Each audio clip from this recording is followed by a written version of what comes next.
nəsiyyəti istəyir. Dillərinə qurban olun, ay dədə.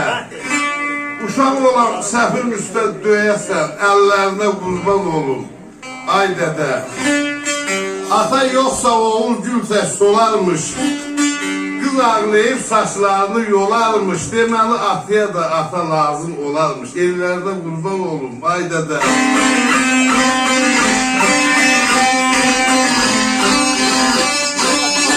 Ruhun gördüm, dua etdim, əl asır. Sən də dindir, bastı köllüm, dil asır. Getdim gördüm ətrafımda gül asır. Güllərinə qurban olun, ay dədə.